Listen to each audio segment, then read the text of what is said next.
Greetings everybody, welcome to G4G on YouTube. Today, this video is predominantly going to be around Marvel Strike Force, but it's going to draw its parallels and its history to other games. So today we're going to be talking about two new symbiotes coming to Marvel Strike Force in the near future, and it's going to be Anti-Venom and Scream. Interesting combination where Scream is almost always represented as a villain. Anti-Venom is predominantly viewed as a hero, so we've got a little bit of balance over here. That being said, Scream is somebody that we've never been able to experience in other games in the past, as far as I know of, so it's going to be really interesting to finally get a hold of what was the most notoriously annoying characters in Marvel Avengers Alliance's history. So if this is true, what we're looking at here is Anti-Venom's kit within Marvel Strike Force. When he is countering or assisting, he's attacking for 205% damage, no buffs or debuffs or anything. His first ability is Deathclaw. Attack the primary target for 250% damage and apply a bleed, and the opposite of two random positive effects on this character to the primary target. So if the character has a regeneration, maybe it's going to apply another bleed. If it has a strength up, maybe it'll apply a strength down, or attack up, attack down, defense up, defense down. Very interesting. I already see some synergy with, say, potentially Scientist Supreme on that, and having the ability to transfer a buff into a debuff to the enemy team on a level 1 is pretty cool. I think we don't want to overwrite heavy flip characters like Scientist Supreme as being good with the symbiotes and everything. I used to use Scientist Supreme with my symbiotes way back when, before they had a complete team. And also Scarlet Witch. I had a very debuff-oriented lineup a long time ago, and was one of the only people building up Scientist Supreme until the AIM reworks, and then she got like really good and got put on the AIM team. So heal the most injured non-summoned ally, which is good for 10% of this character's max health, and clear a heal block. It can't be dodged. That's amazing to have on a level 1. That sounds like that's orange worthy right away.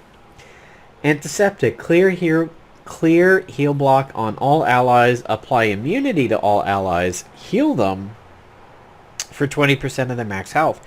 Revive a dead symbiote ally with 60% base health.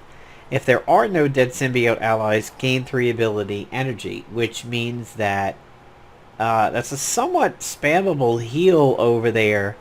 And you're going to have an interesting meta moment of kind of waiting until somebody's sort of like Doctor Strange. Do I burn the heal now, but maybe I'm going to lose somebody, and then I should use it then? It doesn't mention how much energy you start off with, so maybe this is available right in the beginning. And that would be pretty cool, because it looks like 1, 2, 3, 4, 5, 6. If you use it as a heal when nobody's dead, and then gain 3 energy, and then you only have 3 energy to get it again, and then maybe somebody's dead at that point, this is pretty cool, actually. Deadly Cure. Gain the opposite of all negative effects, excluding bleed, on the primary target. Attack the primary target for 300% damage. So that's something that could follow up after Deathclaw. If you create debuffs on somebody, and then essentially you're like sucking them out of them and turning them into positives, that's really cool. And again, good synergy with Scientist Supreme. Scientist Supreme could do her 3, put a bunch up. Well, no, not too much on that one. Good synergy with Deathclaw. Gain the well, no, actually, yeah, I'm right. Scientist Supreme can flip her team. So here's what it could be. Scientist Supreme puts out the debuffs on the entire field. She then flips over to positives on her next turn. There's still debuffs on the enemy team. Hopefully, Deadly Cure goes off and he gets double the buffs. I like that. This is really good.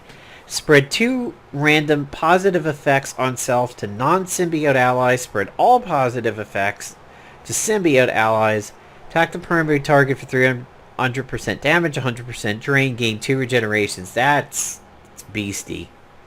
And his passive, Wretched Healer. On turn, clear 1 negative effect from the most injured ally that has a negative effect. If that ally is a symbiote, clear 1 negative effect from all other symbiote allies with a negative effect. Gain regeneration when his character drops below 50% max health, gain evade.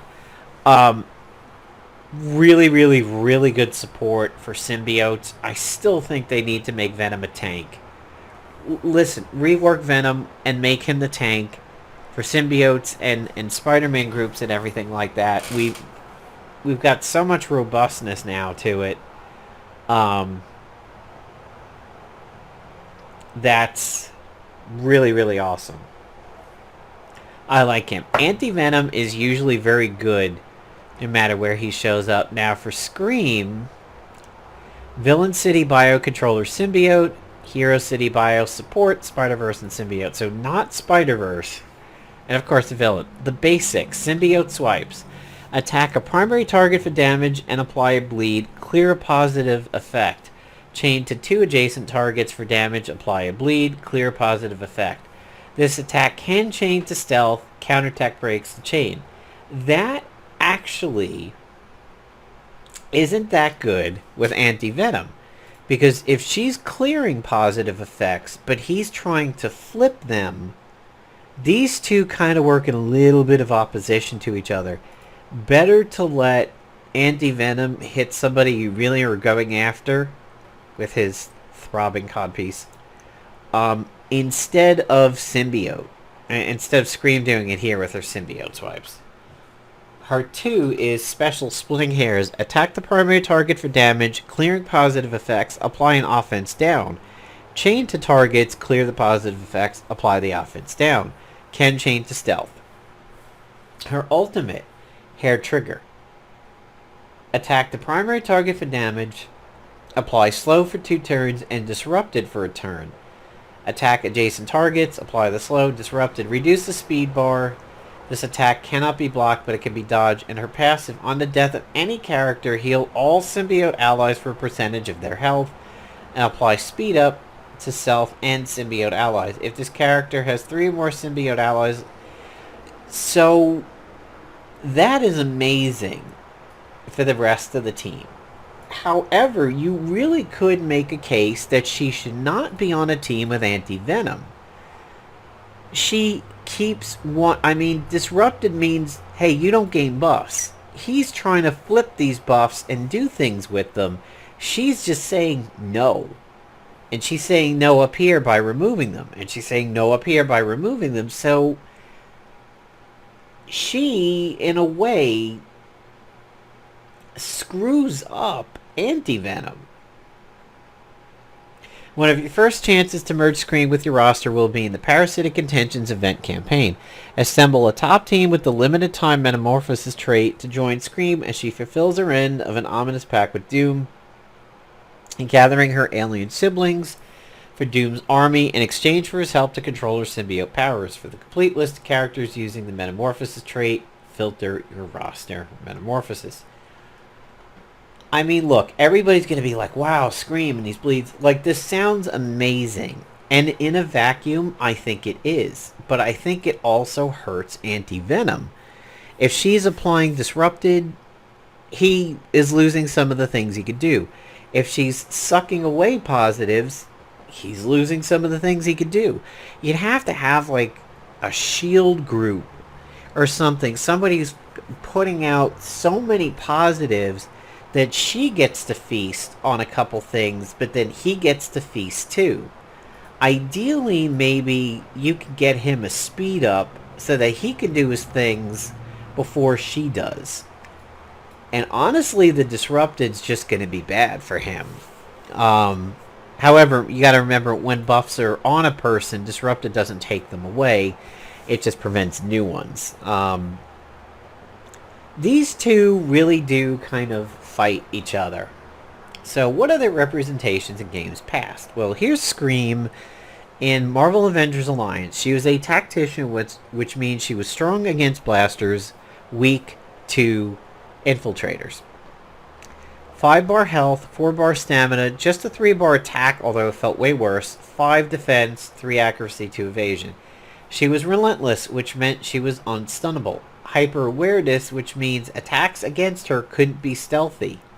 This is sort of in the Marvel Strike Force kit where she can smack stealthy people.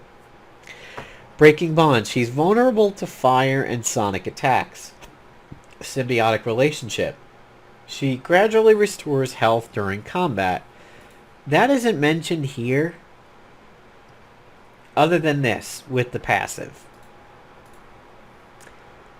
Chance to remove debuffs each round. All over enemy resistance. Yeah, that's not really here on that one. Attacks that would reduce health to 0 have a chance to reduce the health to 1% instead. So it's a get out of jail free card of dying. And then in one of the spec ops, she had pent-up aggression. She has a chance to follow up single target attacks. Now, the worst thing about Scream and MAA is, aside from just being a really obnoxious character to take down with a really strong passive healing factor, basically, she showed up in a daily that only blasters could go into. And a blaster against a tactician is bad news. It means they get an extra turn. One of the only ways you could really do good against her with your blasters was to bring Thane, who had a debuff that said stop healing and stop your buffs, the Black Hand. And that was really one of the only ways to deal with this, classy blasters. See, Venom was easy. Venom was a bruiser. Bringing a blaster to Venom was good, but Scream was bad. So she had an ability called Lash, which would exploit webbing, bleeding, and Ravage. Ravage says you take additional damage from bleeding. Exploit Opportunity deals extra damage against opponents with cornered, exhausted, blah blah blah. Essentially, opportunistic debuffs were the ones that would shut down your class benefits. If you're exhausted as a tactician, you don't get your extra turns. If you are cornered, you can't protect as a bruiser.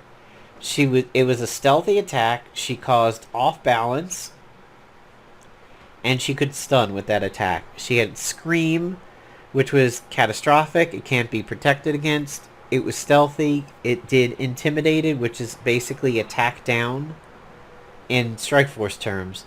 Cower, where you had a chance for your attacks to just fail. And then you had Migraine, which reduces the damage of your next attack. And then finally, she had Webbed. That's how she would exploit it with Lash. She would use Hair Extension to put out Webbed, reduces evasion, attacks do less damage, and then you get to Tangled Web the next time she does it, and then the third time would be Binding Web.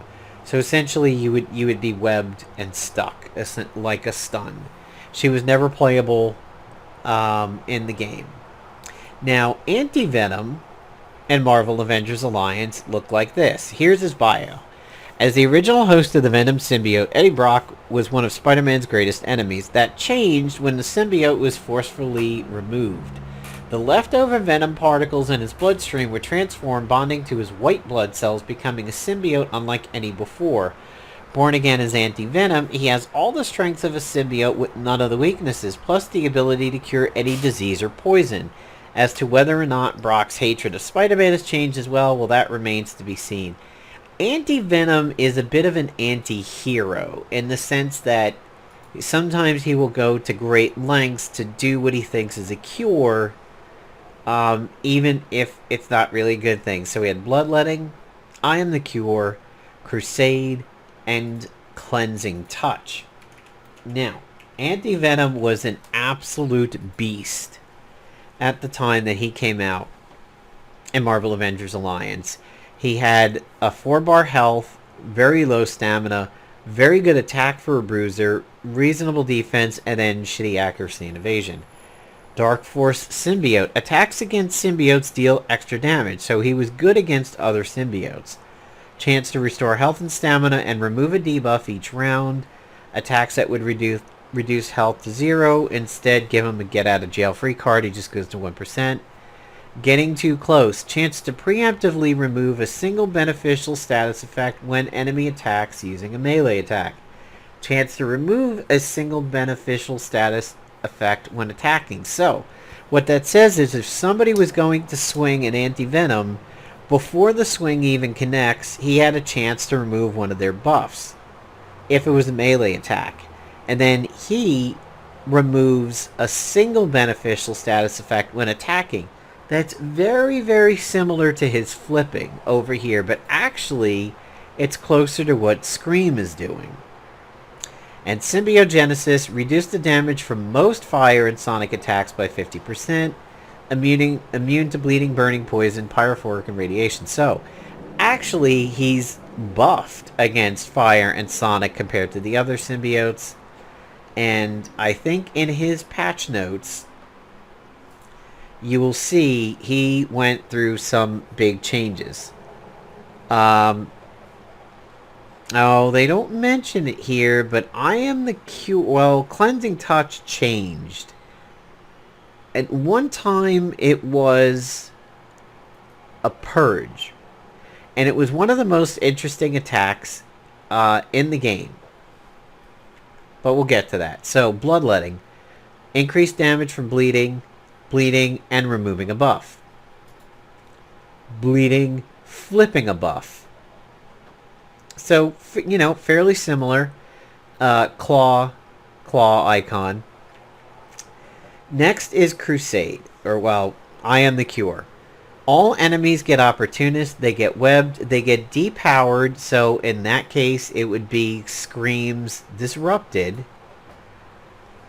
To a degree. Depowered means that any attacks which would cause a debuff don't cause the debuff. They do the damage, but they won't cause the debuff. So if you go to make somebody bleed, they'll do damage, but you won't bleed. And he removes buffs. So he's actually more similar to Scream's kit than his own. Over here, Deadly Claw. Well, yeah. Antiseptic. Clear heal block, apply immunity to allies. He's more supporty here than he was in MAA. Crusade. This was the big one. It exploits opportunity, which he puts out with I Am the Cure. He exploits bleeds, which he puts out with his 1. Hemorrhage. It makes everybody bleed right then and there, and he removes buffs.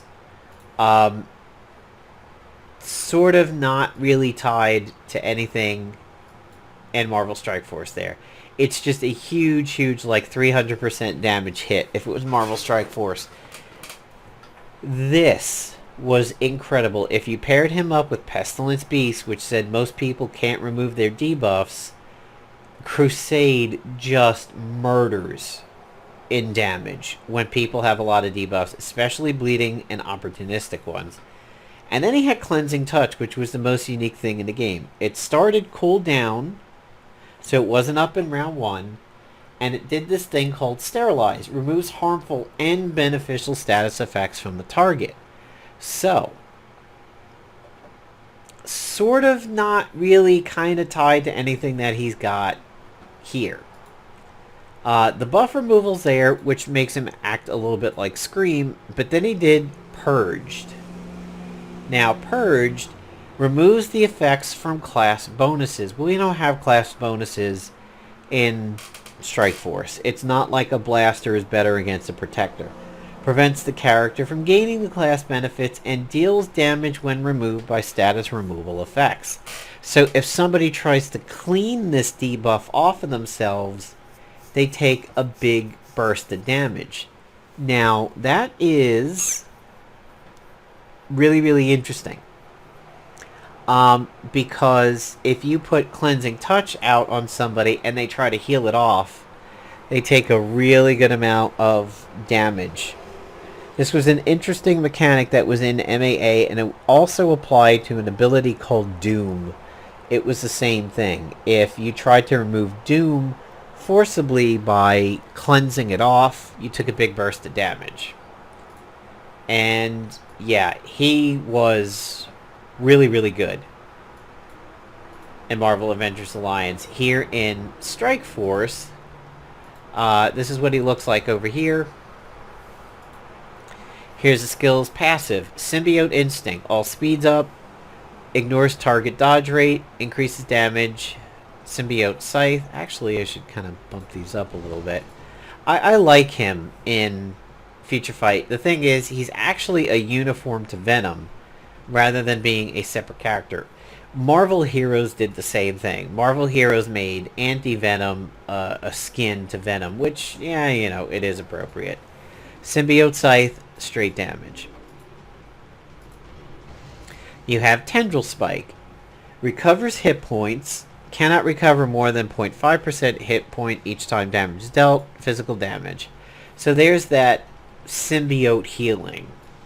Parasitic Shot, just damage, which sounds kind of cheesy considering it says Parasitic Shot. You would expect it to do something, but it doesn't. Deadly Maw. A particle of biometrics will fall off. Touching it will result in some health recovery, and some damage. So when you have Anti-Venom as a team up in this game, and he appears on the field, when he goes away, he leaves these blobs behind. You step over them and you get healed. It's considered pretty much the best passive heal in the game. Better than Groot. Everybody used to look to Groot to do this stuff. Now people look to Anti-Venom to do it. Lethal Symbiosis. 9% recovery, maximum hit points and damage. Infestation. Activates once conditions are met and remains for the duration of the battle. If a character tags in, it reactivates once they're met again. Anytime his hit points go below 30%, he increases his size, his speed, and his attacks, and We Are Venom is his leadership ability, decreases debuff duration by 24%. So, he's one of the best support in the game. He's somebody you definitely want to bring in as a striker, especially when you need a little bit of healing if your roster is maybe a little underpowered for a world boss or something like that. Having him as part of the team gives you some pretty good sustain. And in terms of Venom movie, originally they were calling her Scream, but she wound up being Riot.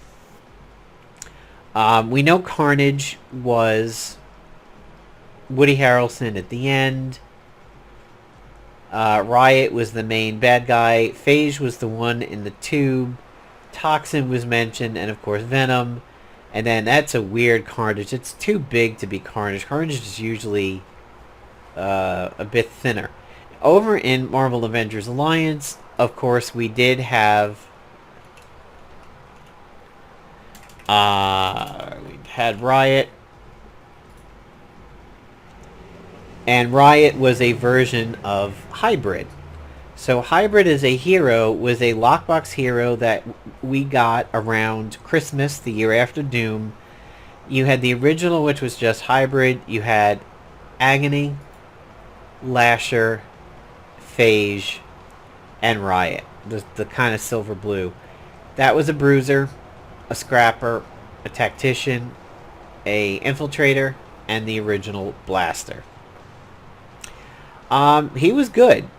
Maybe didn't go over quite as well as Doom did the year before, but Doom faded out pretty quickly, and Hybrid did pretty well for himself over the years. So that is a look at Anti-Venom in Scream in other games that we've played in the past. I'm not really too sure if any of them in Contest of Champions.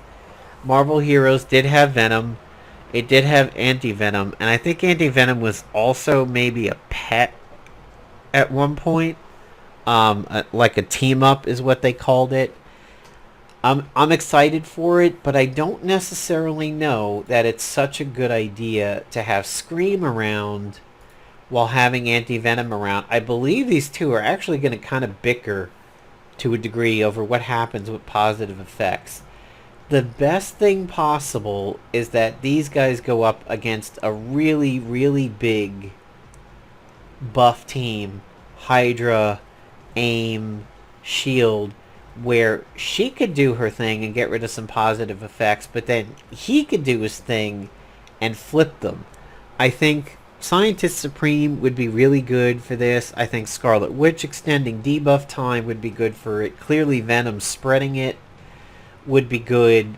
Symbiote Spider-Man. I think you could make some out-of-the-box teams with these two, and Lord help us if they don't fix that throbbing codpiece over there.